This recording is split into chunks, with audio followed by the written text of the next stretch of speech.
Assalamualaikum warahmatullahi wabarakatuh. Saya Rini Melati, mahasiswa PPG Angkatan 3 Universitas Kristen Satya Wacana, jurusan Teknik Komputer dan Informatika. Saat ini saya akan melaksanakan uji kinerja membuat video praktik pembelajaran pada mata pelajaran pemrograman dasar dengan materi percabangan. Pelaksanaan UKIN ini akan dilaksanakan pada hari Senin tanggal 30 November 2020 tepat pukul 14.00 waktu Indonesia bagian Barat. Terima kasih. Wassalamualaikum warahmatullahi wabarakatuh. Bismillahirrahmanirrahim. Assalamualaikum warahmatullahi wabarakatuh. Apa kabar anak-anak ibu yang hebat, anak-anak ibu yang luar biasa? Kita bertemu kembali nih dalam pelajaran pemrograman dasar. Ini adalah pertemuan kita yang berikutnya ya, yang ketiga ya. Baik, dalam pertemuan kali ini kita akan membahas materi tentang percabangan bersarang. Oke, baik. Sebelum kita mulai pembelajaran kita dan mudah-mudahan mendapatkan keberkahan dari Allah Subhanahu wa taala, kita akan melakukan doa dulu. Oke, berdoa menurut keyakinannya masing-masing, dipersilahkan.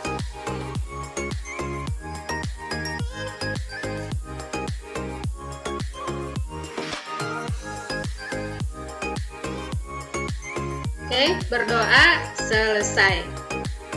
Baik. Nah, materi yang sekarang akan kita bahas itu adalah tentang percabangan bersarang. Oke ya. Nah, sebelum kita masuk ke pembelajaran kita, Ibu ingin tanya dulu nih, apakah ada yang tahu hubungan materi kita yang sebelumnya dengan materi yang sekarang? Ya, materi yang sebelumnya itu adalah percabangan sederhana. Nah, ada nggak sih hubungannya percabangan sederhana dengan percabangan bersarang? Oke, kira-kira anak ibu ada yang tahu nggak? Silakan. Saya Bu Nurdiana. Oke, silakan Nurdiana. Untuk membuat program percabangan bersarang, kita harus paham dulu dan bisa membuat program percabangan sederhana. Jika sudah paham, baru kita bisa mengerjakan dan membuat program percabangan bersarang. Oke, siap. Luar biasa ya penjelasan dari Nurdiana, hebat sekali. Betul ya, jadi kalau ingin bisa membuat percabangan bersarang, kita harus bisa dulu dan paham dulu bagaimana membuat percabangan sederhana. Oke, dalam konsep pemrograman sering sekali digunakan yang namanya percabangan bersarang, atau istilah bahasa Inggrisnya itu adalah nested if. Memang sih ya, agak sedikit rumit, tapi biasanya percabangan bersarang ini digunakan untuk menjelaskan atau membuat program yang sedikit kompleks. Kayak gitu ya. Baik. Nah, anak-anak ibu yang hebat, sekarang ibu akan menampilkan sebuah slide pada kalian.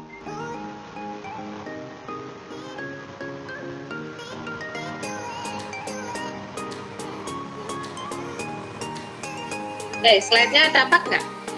Tampak. Tampak Bu.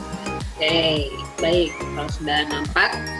Nah, sekarang, di sini ada tulisannya ya. Hai, ini pembelajaran pemrograman dasar yang asik loh. Nah, Ibu harapkan memang asik ya untuk dipelajari pemrograman dasarnya. Karena ini nanti yang akan jadi basic untuk kalian nanti ke depannya. Oke? Baik, yang berikutnya.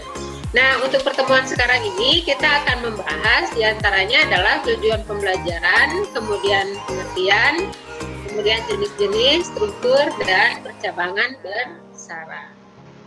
Oke, nah tujuan yang akan kita bahas dalam materi sekarang yaitu setelah kalian mencari informasi di internet, maka kalian bisa melakukan atau menjelaskan tentang percabangan bersarang. Kemudian setelah melakukan diskusi dengan rekan, kalian nanti bisa membuat atau menerapkan materi tentang percabangan bersarang. Dan yang ketiga adalah Setelah kalian melihat video pembelajaran tentang percabangan ini, nanti kalian bisa membuat aplikasi percabangan dengan berkelompok. Dan yang terakhir, tujuan dalam materi sekarang adalah kalian melakukan analisis dan perbandingan ya tentang percabangan bersarang dengan inputan yang sifatnya statis dan dinamis. Oke. Paham ya tujuan kita yang akan kita selesaikan untuk hari ini. Baik, yang berikutnya adalah, nah nih tapak ya depan kalian. Di depan kalian ini terlihat ada 2 kode program. Nah, ada 2 kode program pertama dan ini program kedua. Nah, sekarang Ibu ingin bertanya di antara kalian, apa yang membedakan kedua program tersebut? Nah, silakan kira-kira ada nggak nih di antara kalian yang bisa menjelaskan apa sih perbedaan kedua program tersebut? Silakan. Asna Bu, izin menjawab. Silakan Cantik. Jika melihat dari kode programnya Bu dan alur logikanya, perbedaannya itu dari kedua program tersebut terletak pada alur logika programnya. Oke, Hasna mengatakan bahwa perbedaannya itu terletak dari alur logika programnya. Oke, terima kasih Cantik. Baik, kita lihat sekarang soal yang kedua. Bagaimana cara kerja dari kedua program ini? Nah, silakan. Bagaimana cara kerja dari kedua program tersebut? Ada yang bisa menjawabnya? Sabil, oke, silakan Cantik. Ya, jadi cara kerja dari kedua program itu terletak pada inputan program untuk diskonnya, Bu. Terletak pada inputan diskonnya. Baik, Sabil. Jawaban Sabil ini apakah ada yang bisa melengkapinya?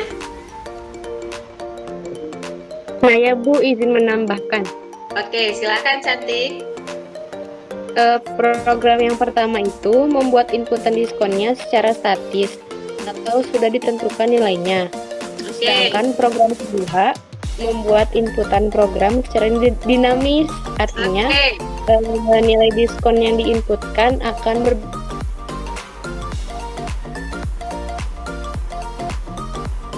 Oke. Cantik, suaranya agak terputus ya? Oh iya Bu. Oke, bisa Gimana? diulangi lagi tadi gimana penjelasannya? Jadi program yang pertama membuat inputan diskon secara statis atau sudah ditentukan nilainya. Oke. Sedangkan program kedua membuat inputan program secara dinamis, artinya nilai diskon yang diinputkan akan berbeda. Oke, baik, luar biasa sekali ya jawaban dari Naya tadi menjelaskan tentang cara kerja dari kedua program tersebut. Jempol ya buat Naya. Baik, sekarang kita masuk ke yang ketiga. Oke, sorry. Nah, apa hasil eksekusi dari kedua program tersebut? Ayo, silakan. Adakah yang bisa menjawab apa hasil eksekusi atau output dari kedua program itu? Ada yang bisa? Saya Bu Azahra izin menjawab. Oke, silakan Cantik. Output dari kedua program tersebut sama-sama menampilkan total pembayaran yang harus dibayar setelah diskonnya, Bu. Oh gitu? Yakin Zahra jawabannya?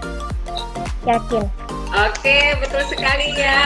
Zahra jawabannya sangat tepat sekali. Bisa menjelaskan output dari kedua program ini. Oke. Baik, sekarang kita lihat ke slide yang selanjutnya. Nah, di sini kita akan membahas tentang jenis-jenis percabangan. Nah, di sini ada percabangan sederhana, percabangan dua kondisi, percabangan bersarang. Dari ketiga ini, silakan siapa yang bisa menjelaskan. Kita mulai dari yang pertama dulu, percabangan sederhana. Ada yang bisa menjelaskan apa itu percabangan sederhana? Saya Bu Nurdiana. Silakan. Jadi percabangan sederhana itu jika kondisinya benar, maka pernyataan pertama yang akan dikerjakan. Tapi jika kondisinya salah, maka pernyataan kedua yang akan dikerjakan. Oke, baik. Nurdiana jawabannya luar biasa ya. Nah, selanjutnya itu tadi menurut Nurdiana tentang percabangan sederhana. Baik, yang berikutnya percabangan dua kondisi. Ada yang tahu apa itu percabangan dua kondisi?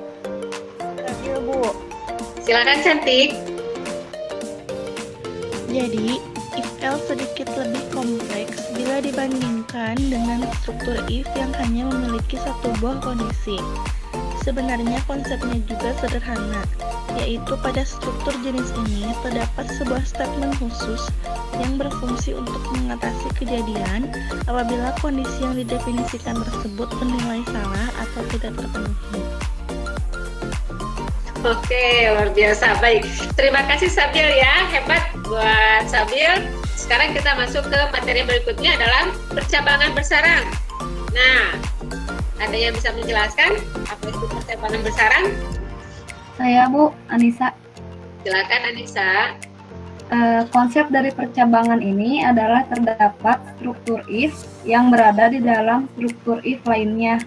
Artinya dalam pernyataan if bersarang, jika kondisi if yang paling luar bernilai benar, maka kondisi if yang berada di dalamnya baru akan dilihat. Oke, baik. Anissa mengatakan ada struktur if di dalam struktur if. Biasanya bahasa yang umum disebut orang itu percabangan bersarang itu adalah ada if di dalam if. Oke, terima kasih Anissa ya atas penjelasannya. Baik, sekarang kita lihat ke slide berikutnya. Di sini nampak ada struktur dasar percabangan. Ada 3 ya. Tadi percabangan sederhana, strukturnya seperti ini. If kondisi, kemudian pernyataan else, kemudian pernyataan kedua. Berikutnya percabangan dua kondisi. Nah, di sini ada if, kemudian ada else, di dalamnya ada if lagi. Oke. Nah, berikutnya adalah percabangan bersarang. Nah, percabangan bersarang tadi yang sudah dijelaskan oleh rekan kalian. Ada if di dalam if. Jadi ada satu struktur if di dalam struktur if. Gitu ya. Baik, nah di sini ada sebuah pertanyaan nih buat kalian tadi setelah dijelaskan tentang materi percabangan bersarang. Nah, di depan kalian nested if adalah, nah kira-kira ada yang tahu A, B, ataukah C jawabannya? Apa itu nested if? Ade izin menjawab, Bu. Oke, silakan Ade. Jawabannya yang A, Bu. Soalnya di situ terdapat struktur if yang berada di dalam struktur if lainnya. Oke, luar biasa Ade ya, Ade jempol. Ternyata Ade nggak masuk jebakan Batman ya. Biasanya ketika seseorang menjawab, ada jawaban yang sangat singkat dan ada yang sangat panjang. Nah, biasanya kita logikanya itu berpikir bahwa jawaban yang panjang itu adalah jawaban yang paling benar. Ternyata Ade tidak terpengaruh oleh asumsi seperti itu ya. Hebat Ade ya, terima kasih untuk jawabannya. Oke, nah baik, jawabannya adalah A. Dan ini jempol buat Ade. Oke. Makasih, Bu. Baik. Oke, sama-sama. Baik. Nah, kita sudah membahas materi tentang percabangan bersarang atau nested if. Sampai di sini apakah ada yang ingin ditanyakan terkait materi kita? Ibu Naya izin bertanya. Silakan Naya. Kalau bedanya nested if sama if bertingkat itu gimana ya, Bu? Oke, baik. Naya bertanya apa sih perbedaannya nested if dengan if bertingkat? Silakan teman-teman Naya yang lain, rekan-rekan yang lain, apakah ada yang bisa membantu menjawab pertanyaan dari Naya? Rifki izin menjawab. Silakan Ganteng, apa jawabannya? Bentuk dari if else bertingkat sebenarnya sama dengan nested if. Keuntungan penggunaan if else bertingkat dibandingkan dengan nested if adalah cara atau bentuk penulisannya yang lebih sederhana. Oke, luar biasa Rifki bisa langsung memahami ya. Luar biasa sekali, jempol banget nih buat Rifki. Memang kalau untuk yang if bertingkat itu penggunaannya lebih sederhana ya, berbeda dengan if bersarang. Oke, cantik Naya, itu penjawaban dari Rifki. Apakah sudah merasa puas atau belum? sudah cukup. Baik, Ibu harapkan tadi jawaban dari Rizky masih belum memberikan jawaban yang puas ya buat Naya. Jadi Naya bisa lebih eksplorasi untuk dapat jawaban dari pertanyaannya. Oke ya? Ya baik. Nah, di layar ada perencanaan proyek. Nah, ini mau ngapain nih di dalam perencanaan proyek ini? Nah, ada yang namanya istilahnya tim sukses.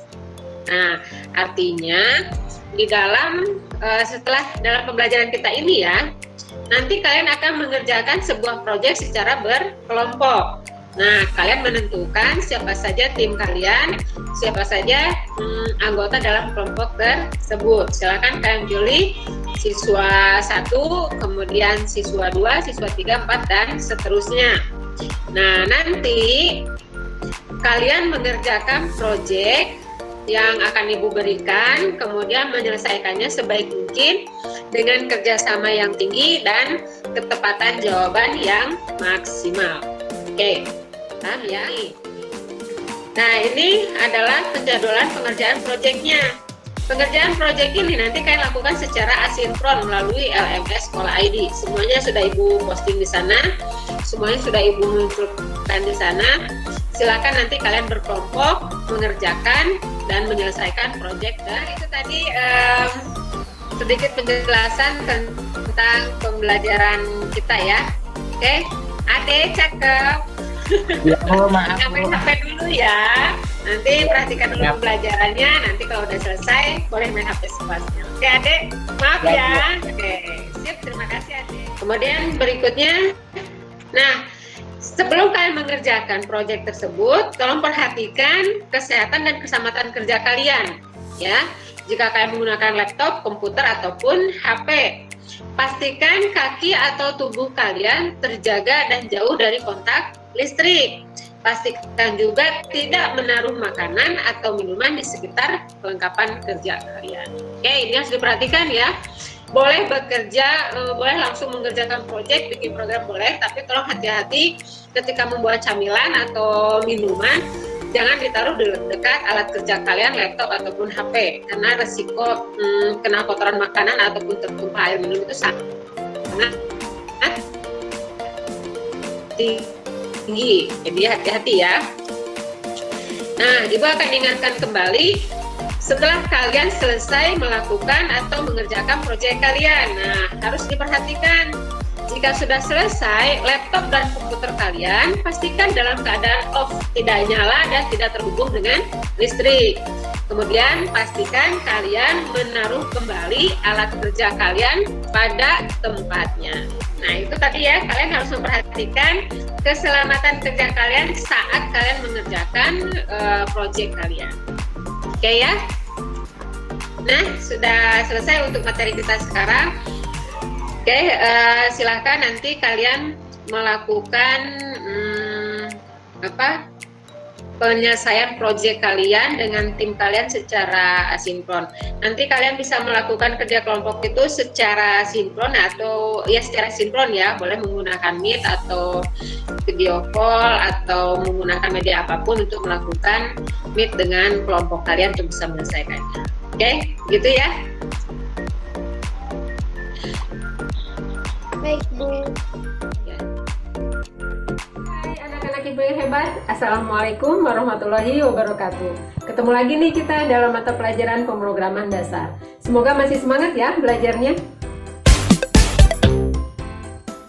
Dalam pembuatan program, seringkali kita dihadapkan pada algoritma pemilihan. Kita harus bisa memilih ataupun mengerjakan salah satu di antara beberapa alternatif jawaban. Dan kita pun harus tahu apa yang harus kita kerjakan dan seperti apa kita harus mengerjakannya. Nah, penyelesaian masalah pemrograman seperti ini dikenal dengan istilah pemilihan atau decision atau percabangan. Ada 3 jenis percabangan. Yang pertama itu adalah percabangan tidak bersyarat. Yang kedua, percabangan sederhana. Dan yang ketiga itu adalah percabangan bertingkat. Percabangan yang tidak bersyarat itu adalah percabangan yang hanya ada satu kondisi saja. Jika kondisi tersebut bernilai benar, maka program akan mengerjakan pernyataan atau statement yang ditulis dalam program. Dan jika kondisi tersebut bernilai salah, maka program tidak mengerjakan apapun. sekarang kita lihat.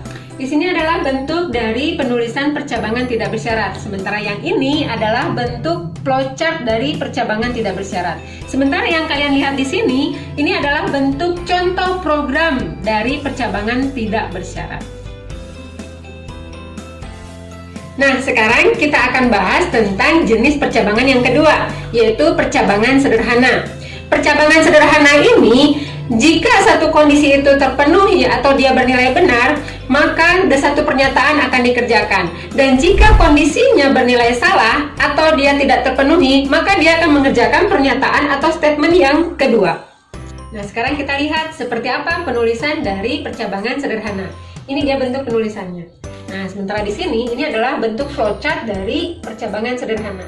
Nah, di sini kalian bisa melihat contoh program dari percabangan sederhana. Nah, kita akan bertemu dengan jenis percabangan yang ketiga, yaitu percabangan bertingkat atau hampir sama dengan percabangan bersarang, nested if. Di dalam percabangan bersarang, struktur if, penulisan struktur if itu ada di dalam struktur if yang lainnya. Artinya, jika satu struktur if bernilai benar atau kondisinya terpenuhi, maka program akan menjalankan struktur if yang ada di dalam struktur if yang di luarnya. Nah, untuk penjelasan terkait percabangan bertingkat atau percabangan bersarang ini, Ibu akan memberikan suatu contoh kasus atau permasalahan yang sering terjadi di dalam bahasa pemrograman. Kita lihat di sini ada contoh dari permasalahan yang terjadi atau sering terjadi dalam pemrograman. Berdasarkan contoh kasus yang tadi kita lihat, maka kalian akan bisa melihat bentuk dari program permasalahan atau kasus tersebut. Ini dia. Jika salesman tersebut menjual barang hingga 200.000, maka dia akan mendapatkan jasa 10.000 dan komisinya 10%. Dan jika salesman tersebut menjual di atas 200.000, dia akan mendapatkan jasa 20.000 dan mendapatkan komisi 15% dari pendapatan yang diperolehnya hari itu. Sedangkan kalau salesman tersebut bisa menjual di atas 500.000, maka dia akan mendapatkan jasa sebesar 30.000 dan juga mendapatkan komisi 20% dari pendapatan yang dia peroleh hari itu. Nah, anak-anak Ibu yang hebat, selesai sudah materi percabangan kita kali ini. Tetap semangat belajarnya walaupun kalian belajar dari rumah ya. Selalu jaga kesehatan, patuhi protokol kesehatan. Sampai ketemu lagi dalam materi selanjutnya. Wassalamualaikum warahmatullahi wabarakatuh.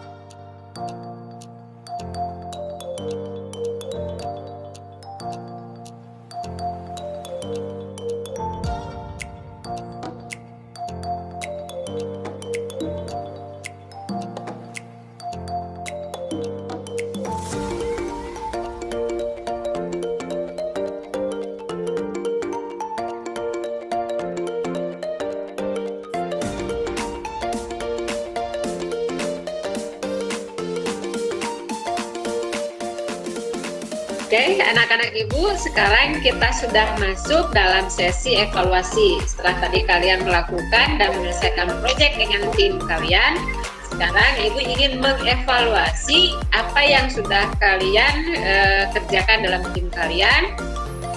Evaluasi kelompok ya.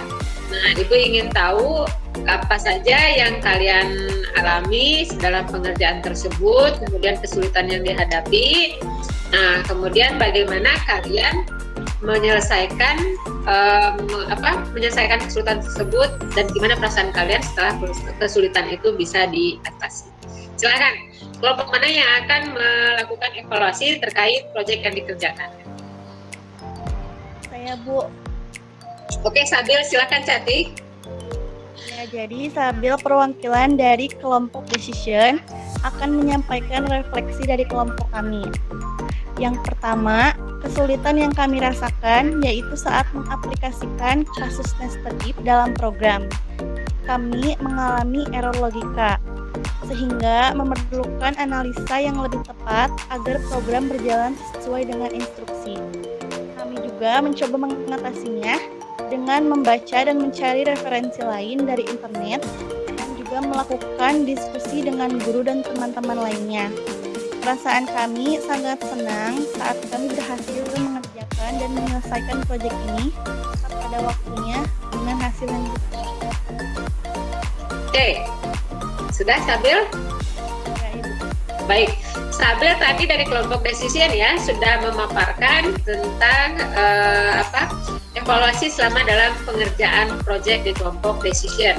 Nah, silakan dari kelompok yang lain, mungkin dari anggota kelompok lain, apakah ada yang ingin menanggapi yang disampaikan oleh kelompok decision? Silakan.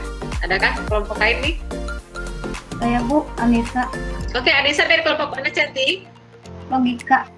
Oke, silakan Anissa dari kelompok logika. Silakan tanggapan. Pengalaman yang kami lakukan saat mengalami kesulitan error logika, biasanya kami melakukan trial error pada program sampai didapatkan hasil yang sesuai dengan instruksi. Oke, ya tadi dari kelompok decision ada dalam menghadapi trial error ya, dalam melakukan trial error ya. Nah, sudah dijawab sudah ditanggapi oleh kelompok logika ya, bagaimana cara melakukan trial error. Baik, terima kasih untuk evaluasinya dari kelompok decision dan juga dari kelompok logika. Nah, sekarang kita sudah tiba di penghujung pembelajaran kita, yaitu sesi refleksi. Nah, biasa setiap akhir pembelajaran kita akan selalu melakukan yang namanya refleksi. Nah, sekarang Ibu ingin kalian melakukan refleksi terkait pembelajaran yang kita lakukan pada pertemuan sekarang. Misalnya apa yang kalian sukai dalam pembelajaran kita, kemudian apa yang belum kalian pahami, atau mungkin kalian menyampaikan kelebihan dan kekurangan dalam pertemuan kita kali ini. Silakan. Apakah ada di antara kalian? Hasna Bu, izin menanggapi. Oke, Cantik, silakan. Silakan. Iya Bu, saya mempelajari tentang bagaimana membuat program percabangan bersarang. Nah, yang paling saya suka itu dalam pelajaran ini Bu pas membuat aplikasi berdasarkan contoh kasus yang Ibu kasih karena ada tantangan tersendiri di dalamnya.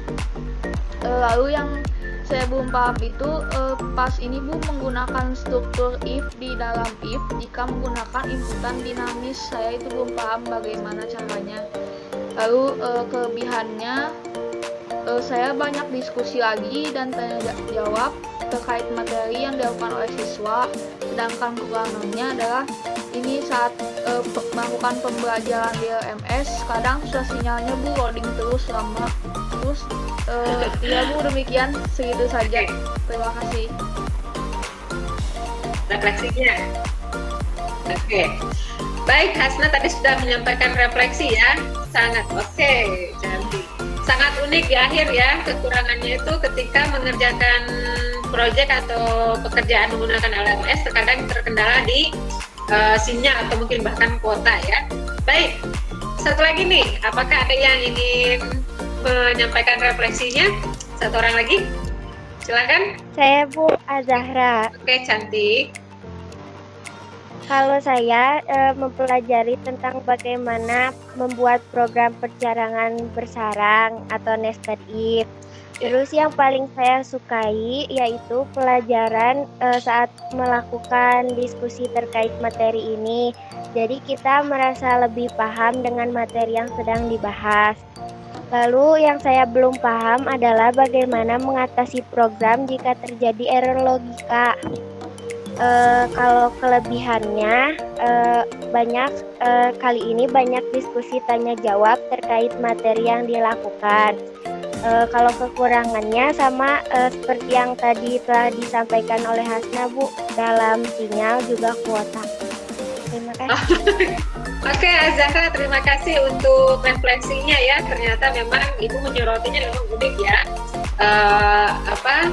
Terkait kuota ya. Jadi beginilah kondisinya kalau kita melakukan pembelajaran itu BDR ya. Selalu berhadapan dengan kuota. Ketika kuota ada, sinyal nggak ada.